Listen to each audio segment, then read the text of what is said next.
Welcome back to Echo Ridge and another episode here in our farm series. Today, we're going to start working more on our spaceport. I'm thinking a pair of rocket silos would kind of work nice here. I know we had already built in enough space for even a hydrogen rocket at a height of 35, but I haven't built too many rocket silos, so I figured I'd give my hand at it. We also need to start considering on how to pick up all this debris and also cooling it. While all of it seems to be nice and cool now, it's only because it's been sitting here for so long on the nice and chill bunker tiles, thanks to the small cooling loop that we had put in place. Speaking of cooling loops, yes, I messed this one up. As many of you pointed out in the comments, I forgot to connect the output of the conduction panel to the cooling loop. Interestingly enough though, this meteor blaster is still only at 32 degrees, and the reason why is because the conduction panel is still sharing its thermals, and thus the meteor blaster as well, with the bunker tiles. And the bunker tiles are being cooled ever so slowly by the standard pipes and the blobs of polluted water. So yes, this would work, although it's not nearly as efficient as this. We also had some other recommendations in the comments about using all of our water that we're sending to the vacuum of space, and of course that was coming from the overflow of our tanks. But as you can see, right now, this line is pretty much empty.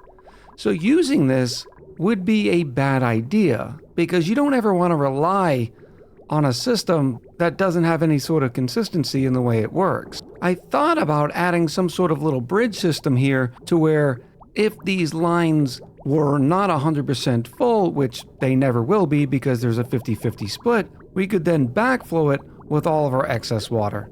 The issue with that is the fact that then the coolant line would start backing up at this point, and eventually it would all start backing up. And there's a specific reason why I'm trying this 50-50 method and also not using radiant liquid pipes. I've used this system before. Give me a second where I go on a field trip to find out which colony it was.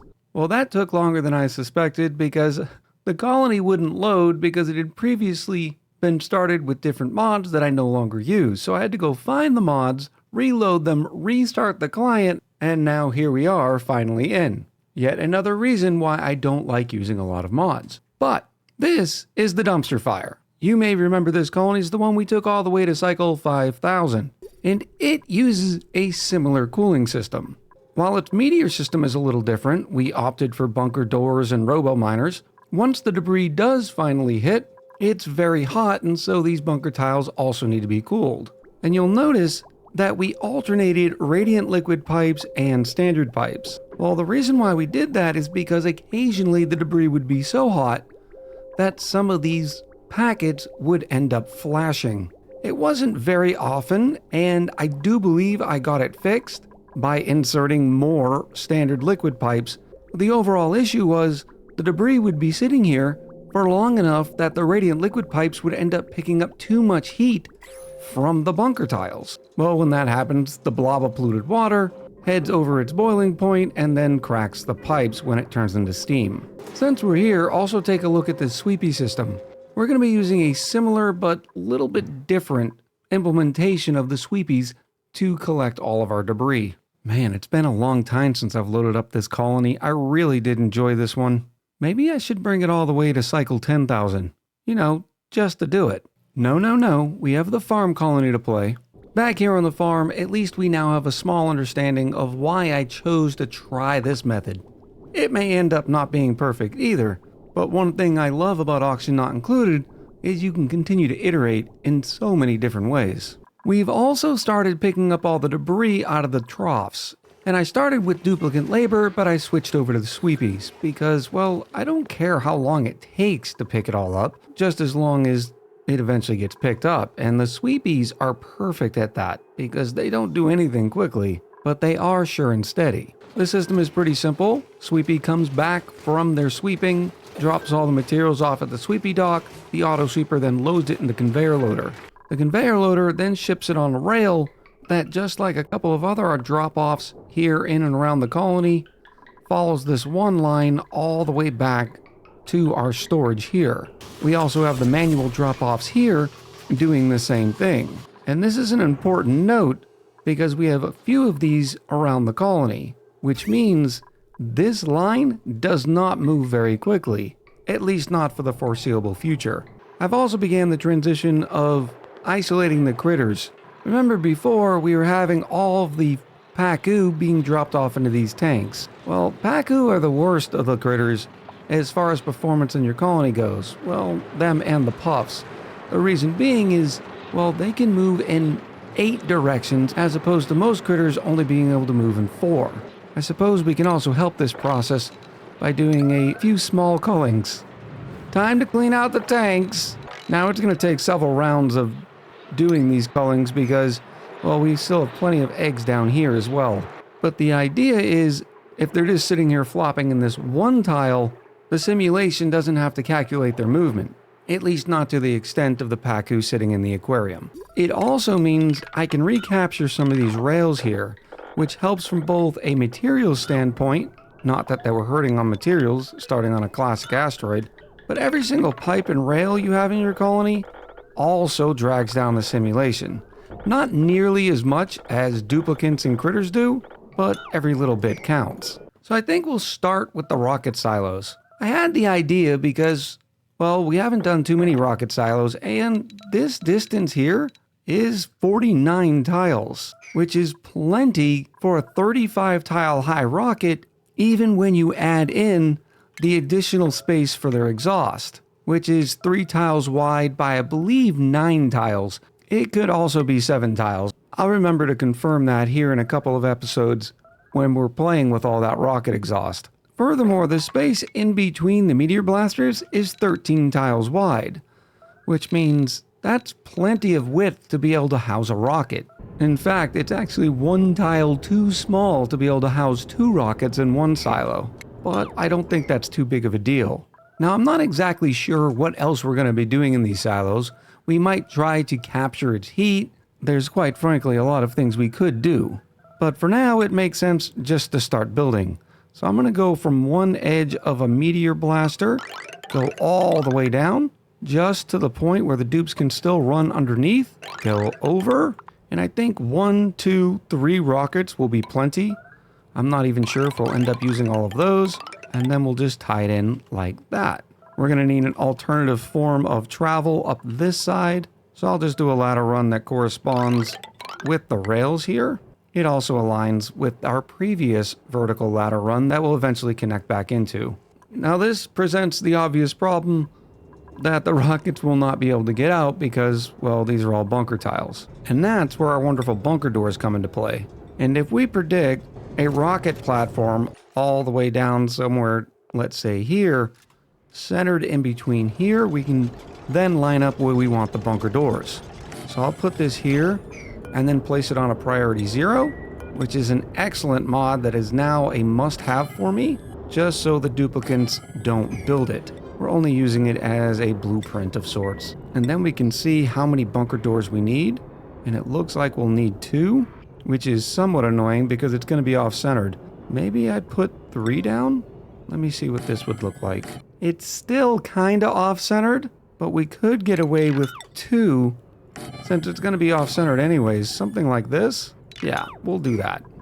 So now I just need to deconstruct, and I'll just deconstruct buildings so I don't get the pipes underneath. Something like this. Ooh la la.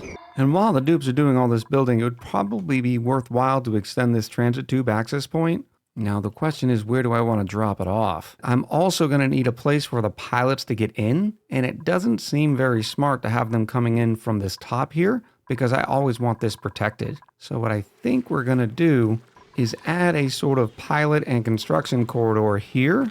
We can also get rid of all of these ladders now. They are not needed. More debris for the SWEEPYs. Nothing like job security. The SWEEPYs are going to be working on that for quite some time. Oh, goody, and there's a meteor shower, because of course there is. Lucky for us, I don't think the meteor blasters are going to let any meteors come crashing down through here. That would be bad bananas. And I found a horizontal path. We can go over like that, and we can follow the ladders all the way up. I'm going to have to get rid of all those ladders. I wish we could replace those sort of the same way you can replace ladders with tiles. Instead, now I have to manually deconstruct all of these. Or I suppose I could do something like this since I already have buildings selected. And then all we have to do is power our transit tube access point. And I might as well just use the heavy watt wire. Actually, let's do it right. We will grab another large power transformer, which this one in here, just like the two on the opposite sides here near our spaceport, are eventually going to need some cooling as well. This one's already up at 98 degrees, not a big deal because it's made out of steel. And every time this door opens, some of this atmosphere escapes out, which provides a little bit of cooling. Not enough for long term, but for the short term it'll be fine. Power our wonderful transit tube, still using lead, the gift that keeps on giving. And here's where we're going to make our pilot entrance. Now the idea that I'm going to shoot for is using 2 doors. It's not going to be a perfect vacuum lock, but it might help prevent transferring the hot thermals that will be in here during a rocket launch from coming out into this area. Actually, it'd be much better if the pilots went in up here because this is already a perfect vacuum, which means it would also be beneficial to put another one of these up here. Very nice. I also need to stop just using mesh tiles just to use mesh tiles. Sometimes they're not needed.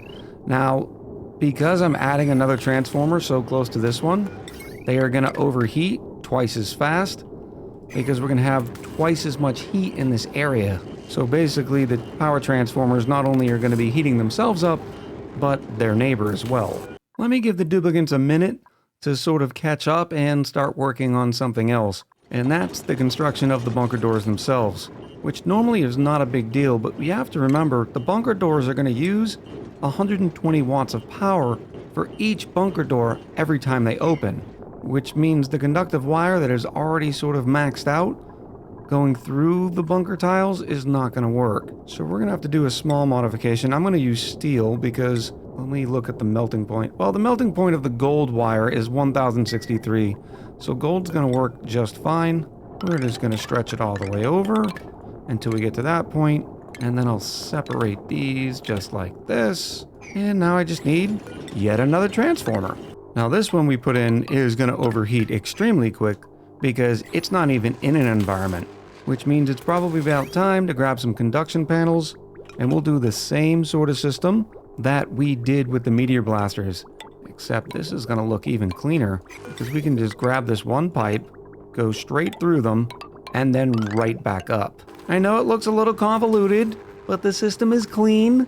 I mean, at this point, even Pav could do it. And yes, Pav is still grounded. No recreation buildings for Pav. This is turning out to be quite the ugly sort of situation. Not a huge deal, but here's our little pilot entrance. Once I know construction is done with this area up here, I will probably remove these ladders, which will help make it not quite an eyesore. And I didn't want to put the door right here because, well, there's still a chance that the environment will still be hanging around here. Now each rocket, because they're so far apart, is going to need its own vertical ladder. That way you can build and everything on it. So I think what we're going to do is start building our obsidian ladder system down straight like this and just hug the left side of each rocket position. And it is a lot of obsidian, but because once again we started on an absolutely massive planetoid, we're at 462 tons worth of obsidian. I'm not worried about using it. Also, we did make sure to power the mechanized airlock. It's on the same power line as the bunker doors, and that way it opens and shuts quicker, which could be useful for you in situations where you're trying to limit how much is transferring over, but more importantly, it speeds up duplicant labor and duplicant travel time. The dupes still have a lot to do over here, but I think it's time to turn our attention to the SWEEPYs. Now, in our last colony example, you saw that I had groups of 4 SWEEPYs, sometimes 2 SWEEPYs sitting together.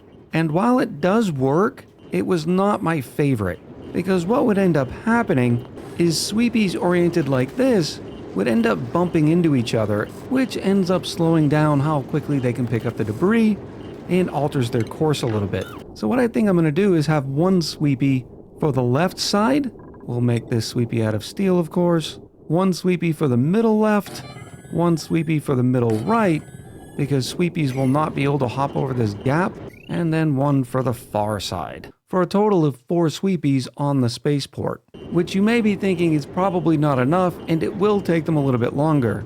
But for the most part, the piles of stuff that the meteors are leaving around are not that big. We can see here we have some debris piles in the grams. The regolith is a little bit larger, but that's not a huge deal. And what each system's going to look like is every sweepy will have its own conveyor loader. We'll have to keep that out of the way of the meteor blaster line. No big deal there. We're definitely not making that out of lead. And then we'll have an auto sweeper also made out of steel. And that way it can transfer everything from the sweepy dock into the conveyor loader. Actually, now that I think about it, hold off on that. I might put these sweepies more towards the middle. And the reason why is because our next step is where are these rails going to go? Well, the best system I have managed to find is having the rails travel through all these bunker tiles because they're a natural cooling brick, or debris chiller as we call them on this channel. And the longer the debris can sit in here, well, the better off it's going to be cooled. So I think we're going to move this sweepy more towards the middle here, and we'll do the same with this one. And that way, even debris that is just getting onto the line right here will have a significant amount of time to sit in the bunker tiles to be cooled. Next up is power, where we added yet another power transformer. I think we've gone from 1 power transformer over here to 4 in the matter of, I don't know, 10 cycles. I already have a small path planned, so we're going to go up through here. I can use our pliers tool, isolate this wire here, and now, at least for the left side, this whole system is powered, except we also need to power this one way over here. Don't worry, we have infinite gold, and we're also building another power transformer here that I have started cooling with the conduction panels, and this line is going to do the same. Also made out of gold, something like that, and then all the way over to this setup here. Think about the fact too that this is only 4 sweepies, and already look at the infrastructure we've had to add to be able to support this debris collection system. I'm also proving why the chain deconstruct mod is very, very handy, because now that I'm trying to remove all these center scaffoldings, it's going to be a little bit of work. Although we are benefited by the fact that I can just drag and get rid of multiple at a time. Because now that these, there you go, Kiku. Now that those 2 tiles are done, I can simply do like this, and they'll get the next 2. Lots of work, and it looks like we finally completed this transit tube access point, so the dupes will have an easier way to get home. Is everything connected? Oh, yep, here we go. Who do we have in here? We have Sigwolf. Let's use the old follow cam, find out where they're going. All the way up to the top. Glorious! Love some transit tubes. Eventually, we're going to have some gassy moos that we're going to be able to milk for some brackine. And once we do that, we'll even be able to grease those transit tubes. Which brings up another point that I needed to mention from the comments, and the fact that some folks are saying we haven't added a critter or a plant in quite some time. Well, you're right, because I have no more critters or plants on this planetoid to be able to put into the farm. Hence the reason we're building the entire spaceport, so we can go to space with the ultimate goal of going to get more critters and plants. We do have some puffs here, but I think I'm going to do a little cheaty thing and just, put some puffs here in our greenhouse, arboretum, that sort of thing, and just let them thrive. I'm also going to put some puffs down here in the chlorine glass area, because they'll eventually turn into the squeaky puffs and grab some chlorine as well, which will turn into bleachstone, which only helps this whole process out. So we're going to be keeping the puffs wild. It'll also help up because getting the puffs in here limits where they can move. And as an example of that, if I click on this puff and click show navigation, oh yeah, this is what the simulation is looking at. Granted, I'm sure there's a cap on how far it needs to worry about where a puff is moving per tick. And the term tick is a game development term as sort of one tick or step through the simulation, which I know I just used the word to define the word. So if you have a better definition, let me know in the comments below. I'm sure it'll help somebody out there. Next, let's get working on the rails for the conveyor loader. This is going to be fairly simple because we have a similar system not too far away. We're just going to bridge right over our massive, massive collection of blast shots here. I may have gotten too excessive of where I placed this conveyor rail element sensor, because we could be hit with 100 meteor showers in a row and I don't think we'd run out of blast shots. Still looks kind of cool though. We'll grab some of this cobalt ore and we'll just start sliding it all the way over to the center, where we will connect right down here into our existing system that it's already tied in with the SWEEPYS. You're doing a great job, SWEEPYS. Only 7,000 more tons to go. Keep it up. We'll also go this way. I'll put a bridge here. And this one will not need a bridge. Now, the way SWEEPY grabs stuff is at 10 kilo pops per debris tile. So even if they don't get the entire debris pile, they're still going to keep running across, grabbing 10 kilos at a time, until they get full and then head back over to their sweepy dock. Now this sweepy dock, as you can tell, already has 632 kilos, which is a credit to that one sweepy. But one thing I'd like to do is make sure your sweepy docks are on a priority of 1. The reason why I want to do this is because at standard, the sweepy dock will allow duplicants to grab all the materials inside the dock and pick it up themselves. Well, we don't want that in our automated system. Ooh, this sweepy's already collected 710 kilos. So we make sure that they are all on a low enough priority that the duplicants will never get the task. And the last thing to do to make this system complete is make sure the conveyor loader is willing to accept everything that the sweepy dock has. And we do that by just clicking all.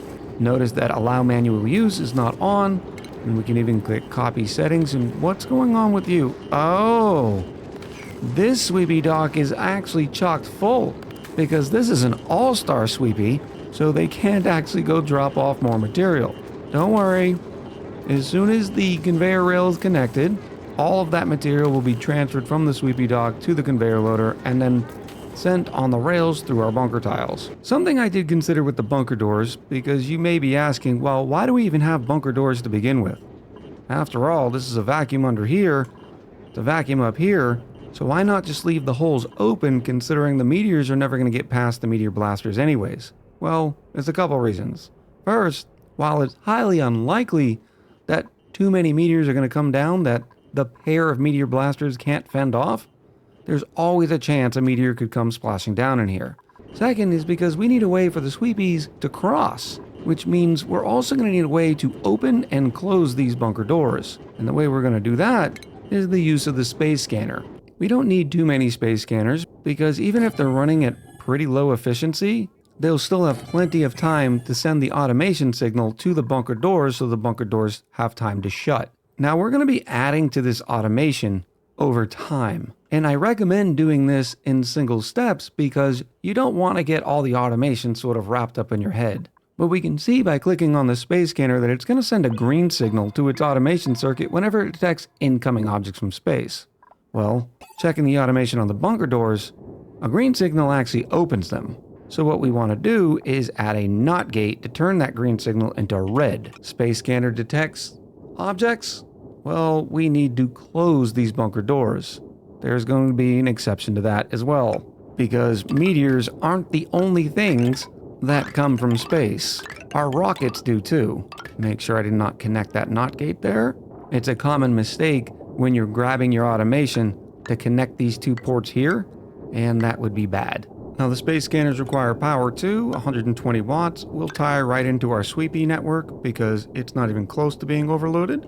Our space scanners are up and working, and notice that they are trying to detect some meteor showers. Well, because there's no meteor showers coming, they're emitting a red signal, which then flips to green. That way, when a meteor shower does come, these doors are guaranteed to be closed. But this isn't exactly what we wanted, right? Because we want the sweepies to be able to continuously cross, and the only time we want them open is when a rocket is coming through. And so for our next step, it's time to put down the rocket platforms, because right now the space scanners have no idea what a rocket is. Now we're going to be using petroleum engines on this planetoid, except if you remember, we're out of databanks and still about 126 databanks short from getting improved hydrocarbon propulsion. So we are going to have to start with a small petroleum engine, make it out of steel. Now it's going to be a while till we use all 3 rockets at the same time, but I still want to predict the late game and how this whole system is going to work. And even though the rocket engines aren't even built yet, the space scanner already knows their proposed name. Now, each rocket scanner can only select one rocket. So what does this tell us? Well, we're going to need more space scanners. So we'll just put another one, say, right here. Make it out of steel. Don't want to be on the Meteor Blaster power network. So we're going to separate this here and connect it like that. So now we have 3 rocket platforms and 3 space scanners. We do not want these bunker doors open anytime unless a rocket is coming through. So our next step is going to be getting rid of the NOT gates and separating each space scanner to only control one set of bunker doors. So we'll remove all this. Perfect. On the first space scanner, we can select Pluto 9 because that is this space scanner's rocket. So now whenever the Pluto 9 is coming down, this space scanner will detect them and then open these doors, allowing the Pluto 9 to safely land. But there's still yet another problem, because the space scanners only detect when the rocket is returning, not when the rocket is getting ready to launch. Well, that's when we go down to our automation of the rocket platform itself. There's an input that tells the rocket when to launch. There's a couple of other inputs, of one when the rocket's actually on the platform, and another when the rocket is actually ready. Now, in the long term, you can set your automation up to whenever the rocket returns, it refuels automatically and then launches automatically. We are a long way from that, and like I recommended before, you want to step through your automations. That way it doesn't get too confusing. So in this case, we're going to start it pretty simple by using a signal switch that we will end up engaging whenever we're ready to launch each individual rocket. Now, this rocket is not nearly close enough ready to launch, but at least we'll be able to further explain what I mean. Traditionally, the manual way to launch a rocket is down here, where once everything is full, you can just say launch rocket. Well, once automation is connected, it's going to require the automation to launch the rocket, which is exactly what we want. So once we click it on, it'll tell the rocket, hey, you're ready to fire. We're going to turn it off for now. Because we have that green signal, we're going to send it all the way up. Notice I'm using steel this time for these automation signals. And the reason why is because when the rocket launches, this whole place is going to superheat beyond the estimated 1,000 or so degrees that will melt gold automation wires. So we'll send all of these up just like this. And now we can simulate a rocket launch just by firing this signal switch. And once we do, the bunker doors begin to open. Notice how slow they're opening though. That could be cutting it close, which is not too big of a deal because if the path is blocked, the rocket's not going to launch. But once the path is fully open, the rocket will then be able to launch, as indicated by the no-no symbols turning into yes-yes symbols. You can also check it by clicking on your Spacefarer module and you'll see the flight route says clear launch path. And for our basic system, that's about it.